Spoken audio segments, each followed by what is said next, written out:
Okay, well, hi everyone. So it looks like I am alive. I'm having a hard time going live this morning because the signal is just not picking up. I went live on the TikTok and it really didn't pick it up. And then I went live, then I did a video and it wasn't uploading it. So we'll we'll see. It's saying the chat is not available live. So I'm going to try this. Hopefully, this works and we'll know. There's a couple things I'm trying to share with you this morning. And so this will be my last hurrah try. And so, with that, I hope you're having a beautiful Wednesday. It's cool, a little bit overcast. And, but you know what? We get through Wednesday, it will be totally fine. It'll be at the end of the week. So with that, and by the way, I'm enjoying a beautiful blueberry New England cup of coffee. So I'm going to put that over here. So I wanted to share with you how far I've gotten with the polar bear coffee. So I'm going to put that over here. So I wanted to share with you how far I've gotten with the polar bear. So it's coming out to a size that I really, really like. The head needs to be shaped a little bit more, brought up here a little bit more. The back needs to be a little bit more flush with the legs. The legs need to be a little bit bigger, but this is coming out really lovely. Now, what I wanted to share, what I've been trying to share, I've done this 3 times. I'm totally almost done with this polar bear. But hopefully, this video gets out there. And so, what I'm doing for those of you who needle felt, okay, you know that you have your surface. Let me bring this down. You have your surface of your kind of like your needle felting tape almost, the foam and the batting, and you have that whole thing together. And you want at least five, I say at least 6, 7 inches, but at least five. So at the surface that you're needle felting on. Now, the thing is, some people don't think about this is using put this over here, is using other pieces of batting or foam to leverage whatever it is you're needle felting to leverage it a little bit better. So for example, I turn this polar bear this way.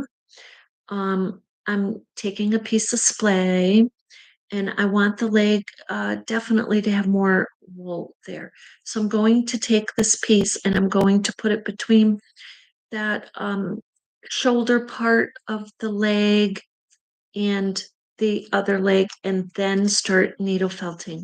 And what that does is that gives me a little bit some leverage and it prevents the you having to hold the legs or hold that part of the polar bear.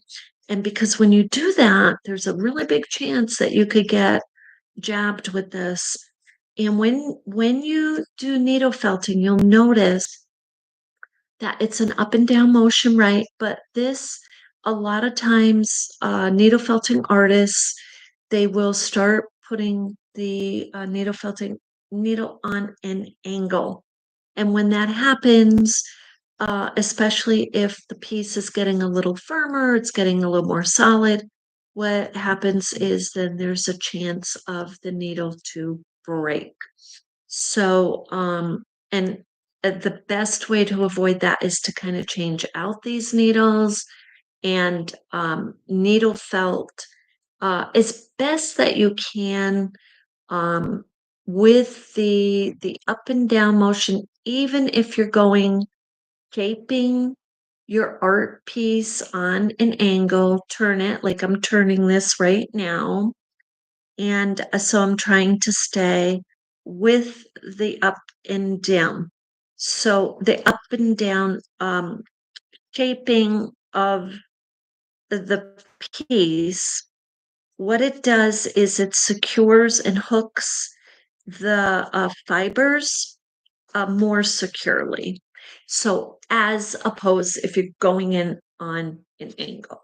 So just kind of that up and down. So that's what I wanted to jump on here today, and I really hope this video takes. Do see a little note that my chat is unavailable, so hopefully this, like we truly are live, and hopefully you're at least able to see, because I know I had some of participants in needle felting classes over the years that may be watching this. And this just kind of gives you a little, um, it gives you a little tip, it gives you a little reminder.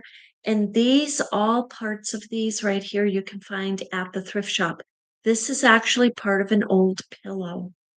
So, given that you don't, and the reason I emphasize that is if you go and buy batting like this, you can spend easily like 12 $10 $12. Actually, they were like 9.99 a couple years ago at Joann's. And Joann's, I don't know if it's well, I guess they closed here.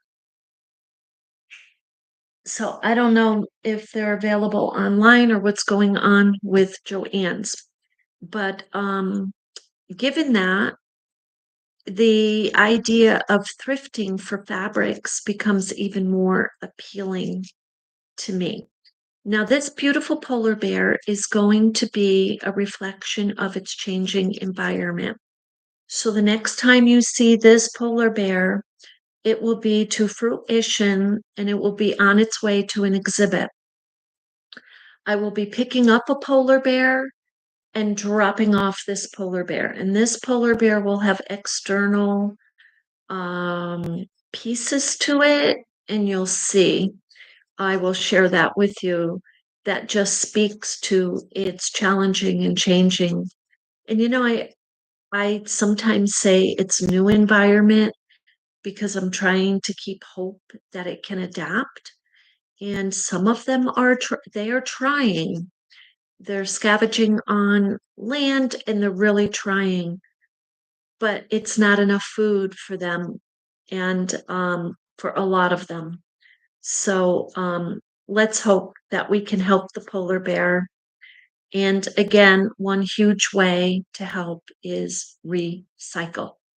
So with that, I will be back with when we're done with this guy and its art piece as a whole and share it with you. So with that, you have an absolutely beautiful day of love and light.